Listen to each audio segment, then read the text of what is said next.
Bicara tentang penyelamatan, pemirsa, menyelenggarakan operasi pencarian dan pertolongan yang efektif, terintegrasi dan berstandar internasional ini adalah panggilan tugas yang harus dilakukan dengan cepat dan tepat ya, Jason ya.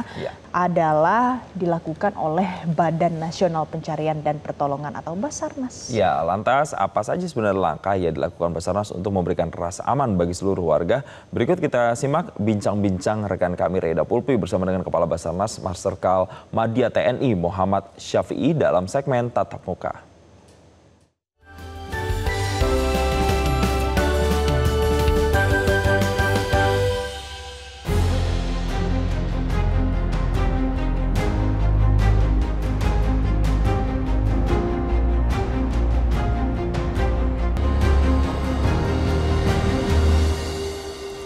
Halo pemirsa, selamat pagi Indonesia. Kali ini saya ada di kantor Basarnas karena saya akan mengajak Anda untuk berbincang langsung. Sebenarnya apa sih tugas-tugas dari Basarnas? Kemudian kita juga akan melihat seperti apa teknologi-teknologi mutakhir yang dimiliki oleh Basarnas untuk pengabdiannya terhadap masyarakat Indonesia. Tapi pastinya saya tidak sendiri, karena saya sudah bersama dengan Kepala Basarnas, ada Pak Syafi'i. Halo, selamat pagi, apa kabar Pak? Selamat pagi, Mbak Bulbi. Pak, kalau kita bicara Basarnas, sebenarnya tugas utamanya apa sih Pak? Saya ingin sampaikan secara umum bahwa Badan SAR Nasional ini sebenarnya lembaga pemerintahan non-kementerian yang langsung di bawah Presiden. Kemudian tugas pokoknya itu sendiri sesuai Undang-Undang Nomor 29 Tahun 2014 bahwa Badan SAR Nasional itu melaksanakan tugas pokok penanganan kedaruratan yang dialami oleh manusia yang bisa ditimbulkan baik itu akibat bencana, baik itu geologi maupun hidrometeorologi, kemudian kejadian-kejadian kecelakaan transportasi baik darat, laut maupun udara, dan juga kegiatan-kegiatan manusia yang berpotensi membahayakan jiwa. Dan itulah tugas pokok secara umum dari Badan SAR Nasional. Nah, tadi Pak Syafi'i menyebut tentang kebencanaan. Indonesia kan menjadi salah satu negara yang rawan bencana, ring of fire begitu. Kemudian bagaimana mempersiapkan personil, terutama dengan peralatannya, menghadapi bencana di Indonesia yang seolah satu bencana selesai, ada bencana lain lagi gitu Pak. Iya, bicara masalah bencana, Basarnas tidak sendiri. Bahwa sesuai undang-undang juga ada Badan Nasional Penanggulangan Bencana yang juga melaksanakan tugas pokok terkait dengan proses siklus penanganan kebencanaan itu. Badan SAR Nasional terlibat langsung dalam siklus tersebut, walaupun mungkin tidak secara keseluruhan. Dalam pelaksanaan tugas penanganan bencana, kita patut berbangga bahwa Indonesia menjadi salah satu dari negara yang tergabung dalam badan internasional dalam penanganan bencana, di mana badan internasional yang di bawah naungan PBB ini namanya INSARAG. Itu tidak semua negara? Tidak semua negara bisa tergabung, karena untuk persyaratan bisa tergabung dalam organisasi internasional ini cukup, kalau saya bilang itu cukup rumit untuk bisa memenuhi, baik itu sarana prasarana, kemudian sumber daya manusia, bahkan kompetensi-kompetensi yang dimiliki.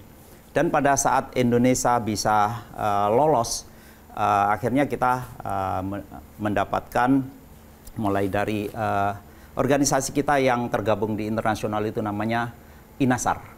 Jadi kita memiliki organisasi Indonesia Search and Rescue ini mendapatkan sertifikat oleh INSARAG tersebut.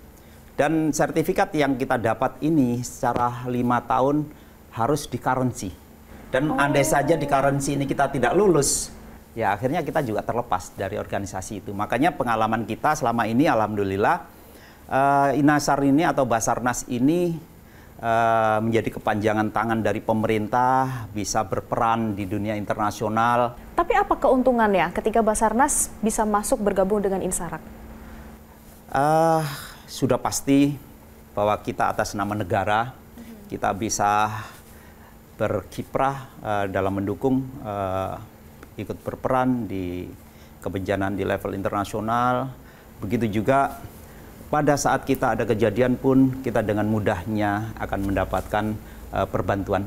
Jadi hubungan kerjasama pada saat kita tergabung dalam organisasi pasti ada dampak-dampak positif yang kita dapat. Berarti kan ada bantuan, kemudian ketika di Indonesia sendiri juga Basarnas tidak bekerja sendiri. Ada lembaga badan yang lain juga ikut membantu, tapi pasti ada tantangannya dong Pak Syafi'i. Apa itu? Pada saat kita bicara masalah bencana, tantangan yang kita hadapi bahwa bencana itu terjadi pasti ada sesuatu yang luar biasa. Nah, pada saat yang luar biasa ini, kita harus mampu masuk melaksanakan tugas di situasi yang luar biasa itu. Apapun kondisinya. Contoh, pada saat ada kecelakaan di kapal, ada kecelakaan di laut. Kecelakaan itu biasanya itu terjadi karena cuaca ekstrim, ada ombak besar. Pada saat kecelakaan itu terjadi, tentunya kondisi di situ itu sebenarnya kondisi yang sangat ekstrim. Basarnas dituntut untuk bisa masuk di titik itu. Dan itu juga menjadi tantangan tersendiri. Pada saat kejadian misalkan ada manusia yang mengalami kedaruratan, misalkan terjatuh dalam tebing, kayak misalkan saat di Rinjani ya. Oh iya, misalkan contoh misalkan di Rinjani. Nah, pada saat terjatuh kan gitu. Posisi kita kan tidak setiap saat ada di semua wilayah. Pada saat begitu ada informasi, kemudian kita melaksanakan operasi, tentunya di situ ada tantangan-tantangan tersendiri. Kita harus mampu menjangkau titik itu. Pada saat kita menuju titik itu, kita akan melaksanakan evaluasi cepat atau analisis cepat lah terhadap kondisi medan yang akan kita hadapi. Sehingga dari situlah keberadaan komunikasi itu sangat diperlukan. Dan kita Badan SAR Nasional ini sebenarnya kan bukan secara mandiri di wilayah-wilayah, tidak. Tapi Badan SAR Nasional ini tergabung menjadi satu. Jadi tidak ada namanya SAR daerah tidak ada. Yang ada adalah SAR Nasional. Pada saat daerah melaksanakan tugas, kemudian di situ pada saat analisis cepat membutuhkan kemampuan-kemampuan yang khusus. Dari Badan SAR Nasional yang ada di kantor pusat, kita bisa mendeploy sesuai dengan kebutuhan. Dan juga kita dalam pelaksanaan tugas kan juga dibantu oleh potensi-potensi yang ada di wilayah. Oke, intinya saling membantu ya. Nah Pak Syafi'i, kalau Basarnas sendiri ada pusat pengendaliannya? Ya, jadi kita memiliki namanya Basarnas Command Center yang ada di kantor pusat Badan SAR Nasional. Dan inilah yang menjadi pusat komando pengendalian sebagai sarana pimpinan untuk bisa mengendalikan operasi. Pusatnya ya? Ya. Saya penasaran, saya boleh lihat Pak? Pasti. Oke. Ini Basarnas Command Center-nya Pak? Iya. Oh wow. Apa saja aktivitas yang ada di sini? Iya, saya ingin secara umum saya sampaikan bahwa Basarnas Command Center ini menjadi pusat komando pengendalian dari Badan SAR Nasional dalam pelaksanaan operasi, di mana selaku SAR koordinator, saya sendiri selaku Kepala Badan SAR Nasional dibantu dengan keberadaan Basarnas Command Center ini. Kalau bisa kita lihat sepintas bahwa Basarnas Command Center ini dilengkapi dengan aplikasi-aplikasi yang mendukung operasi dan juga sistem komunikasi yang sudah terintegrated di seluruh wilayah Nusantara kita.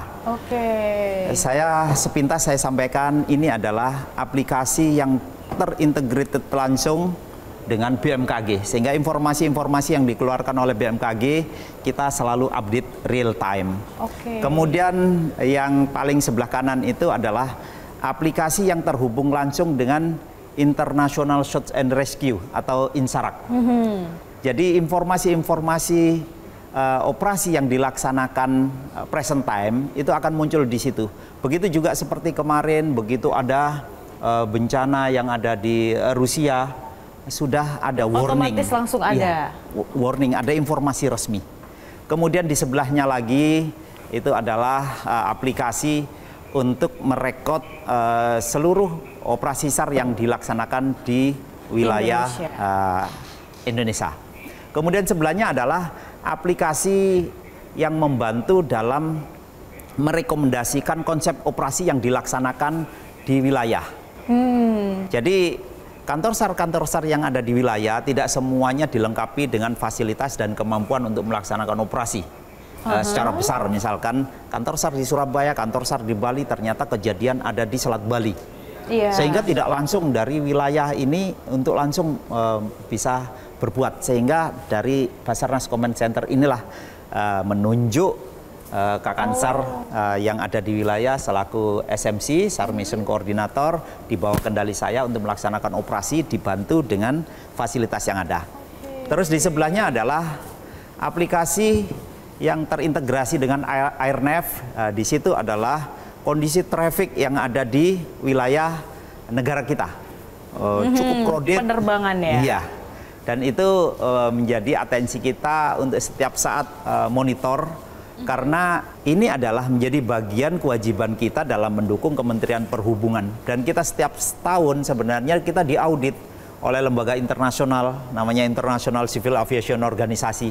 Begitu juga terkait dengan pelayaran di Indonesia juga kita tergabung dengan organisasi internasional, namanya IMO, yaitu International Maritime Organization. Dan kita juga diupdate setiap tahun, diaudit. Nah, kemudian terkait dengan penerbangan itu sendiri, di sebelahnya itu ada aplikasi yang terhubung langsung dengan MEULUT. Di mana saya sampaikan MEULUT ini sebenarnya stasiun bumi kecil yang memiliki peran untuk mendetek adanya beacon yang aktif. Artinya kedaruratan yang terjadi, misalkan ada kecelakaan pesawat, ada kapal tenggelam, kemudian atau mungkin ada manusia yang berkegiatan di gunung atau apa, kalau dia dilengkapi dengan namanya personal locator beacon itu, pada saat mereka emergency terus mengaktifkan itu akan terdetek di sini, dan ini menjadi sumber informasi awal pada saat ada kondisi kedaruratan. Di samping itu juga kita memiliki call center, di sana ada operator-operator. Kita memiliki call center di 115 untuk menerima informasi dari ya seluruh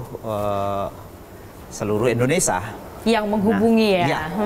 Nah, kemudian pada saat begitu informasi baik itu yang kita dapat secara elektronik maupun secara komunikasi itu, kita dituntut untuk respon time.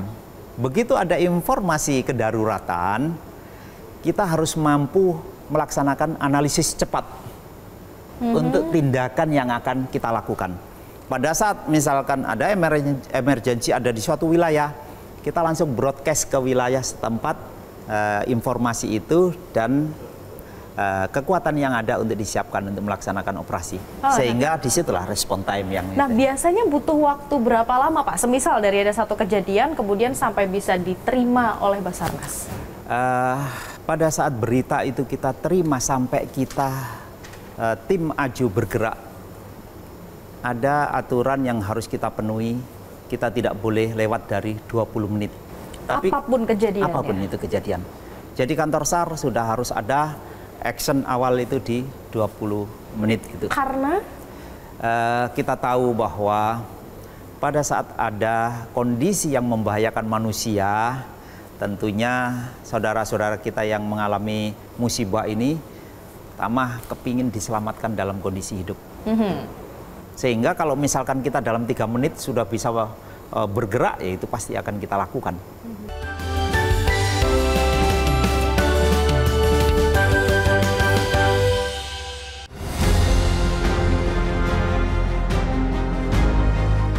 Pak Syafi, kita boleh lihat seperti apa aktivitasnya?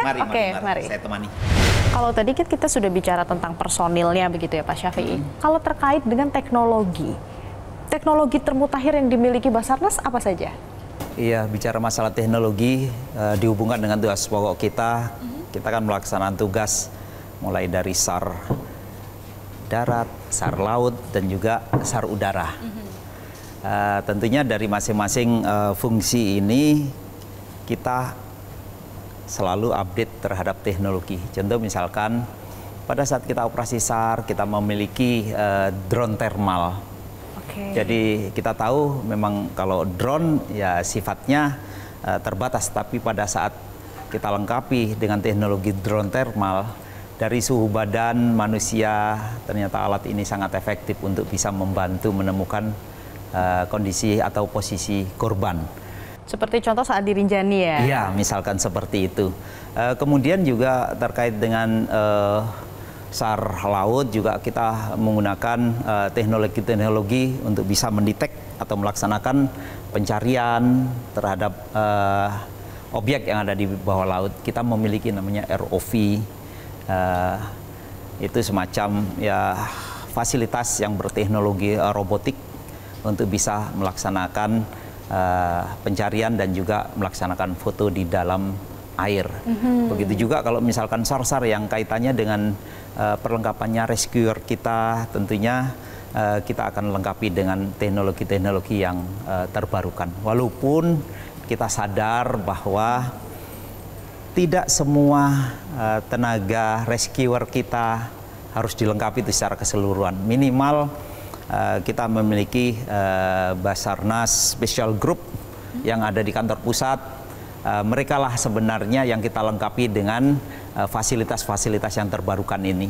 Dengan asumsi apabila di wilayah tidak mampu melaksanakan tugas secara optimal, kita bisa mendeploy dari pusat ke wilayah yang mengalami kedaruratan itu. Berarti untuk peralatan-peralatan sendiri bisa dibilang disebar ya ke berbagai daerah? Iya, jadi kita tersebar di saat ini di 45 kantor SAR. Disitulah fasilitas sarana prasarana operasi SAR itu kita deploy. Tapi juga tidak semuanya, misalkan SAR udara. SAR udara tidak kita deploy di kantor-kantor SAR, tapi kita memiliki 3 satuan udara. Ada yang di Bogor, melekat dengan Pangkalan TNI Angkatan Udara Atang Senjaya, kemudian ada yang di Surabaya dengan di Wing Udara, dan ada yang ada di Tanjung Pinang. Jadi SAR udara ini mengcover wilayah, Tergantung dengan rawannya apa di daerah tersebut, betul. ya. Oh, itu kalau dari teknologinya kan sudah dilengkapi, kemudian peralatan. Nah, kemudian kalau dari Basarnas sendiri, Pak, bagaimana menjamin keamanan para personilnya, rescuernya ketika mereka turun ke lapangan? Kalau kita lihat kan medannya unpredictable ya. Betul. Jadi tentunya kita akan bisa melaksanakan tugas pada saat kita sendiri harus ada jaminan safe. Pertama kali sebagai anggota Badan SAR Nasional, pasti pendidikan pertama adalah dasar-dasar rescuer itu sendiri. Kalau bicara, iya. Jadi pada saat rescuer ini diberikan ilmu dasar tentang safety, tentunya ini menjadi dasar. Jadi tidak akan mungkin kita melaksanakan tugas kalau kita tidak ada jaminan aman. Walaupun prosentase mungkin sekian persen, bisa saja ada hal-hal yang tidak kita prediksi. Jadi sebenarnya ketika turun ke lapangan, pasti tim Basarnas sudah bisa mengukur ya keselamatan diri sendiri seperti apa untuk menyelamatkan orang lain. Betul. Oke, tapi kalau bicara soal keselamatan, sebenarnya kan keselamatan manusia dimanapun bukan saja tugas Basarnas dong, Pak. Iya. Tapi tugas kita sendiri juga. Nah, bagaimana kemudian Basarnas mengedukasi masyarakat terkait dengan keselamatan? Iya, Badan SAR Nasional sebagai kepanjangan tangan dari pemerintah tentunya tidak hanya sekedar kita melaksanakan tugas untuk pencarian dan penyelamatan. Tapi ada tugas-tugas yang harus kita lakukan, mulai dari memberikan edukasi kepada masyarakat. Kita telah melaksanakan kerjasama mulai dari Kementerian Pendidikan, mulai dari Kemendikdasmen, dan juga sampai ke Kemendikti Saintek misalkan seperti itu, sehingga selama ini Badan SAR Nasional ini sudah masuk SAR Good School, bahkan mungkin Praskul pun sebenarnya kita sudah masuk dalam pelatihan-pelatihan kegiatan-kegiatan di dasar-dasar itu. Ya. Kemudian kalau di sekolah-sekolah sudah pasti kita mengenal pramuka-pramuka, materi-materi itu pasti mengambil dari dasar-dasar terkait dengan safety dan dasar-dasar dari kegiatan-kegiatan yang dilaksanakan oleh Basarnas. Bahkan saat ini Basarnas sudah masuk SAR Go to Campus misalkan. ke akademi kepolisian kita sudah masuk kurikulum secara rutin dan itu menjadi program pembelajaran yang ada di sana. Dan tentunya ini semuanya tidak lain hanya bahwa kita kepingin bahwa terkait dengan safety bukan hanya sekedar tanggung jawab negara, tapi safety ini harus dikenal oleh seluruh lapisan masyarakat, baik yang kecil maupun yang besar. Pertama untuk mengenal, kemudian yang kedua memiliki edukasi bagaimana menyelamatkan diri sendiri dan juga bagaimana menyelamatkan lingkungan. Jadi minimal ada tindakan awal, baik itu secara perorangan maupun organisasi-organisasi, sehingga tugas Basarnas juga membina kemampuan-kemampuan yang kita sebut potensi-potensi SAR. Apa yang harus dilakukan oleh masyarakat semisal mereka ada dalam kondisi yang mungkin mereka atau orang di sekitar mereka perlu diselamatkan? Ya, negara kita dalam penanganan kedaruratan ini pasti Basarnas tidak berdiri sendiri. Kita berbagai sarana, misalkan ada call center khusus untuk Basarnas, call center kita ada di 115. Kemudian pemerintah yang ada di daerah juga ada call center, sehingga informasi itu bisa disampaikan kemana saja. Kemudian antar instansi ini juga memiliki koneksitas yang selama ini sudah baik. Sehingga pada saat informasi itu misalkan masuk di Basarnas, disitulah titik awal Basarnas melaksanakan analisis cepat, kemudian membuat konsep operasi yang akan dilaksanakan sambil membroadcast kepada wilayah yang ada terkait dengan kantor SAR mana yang harus melaksanakan operasi selaku SAR Mission Coordinator itu.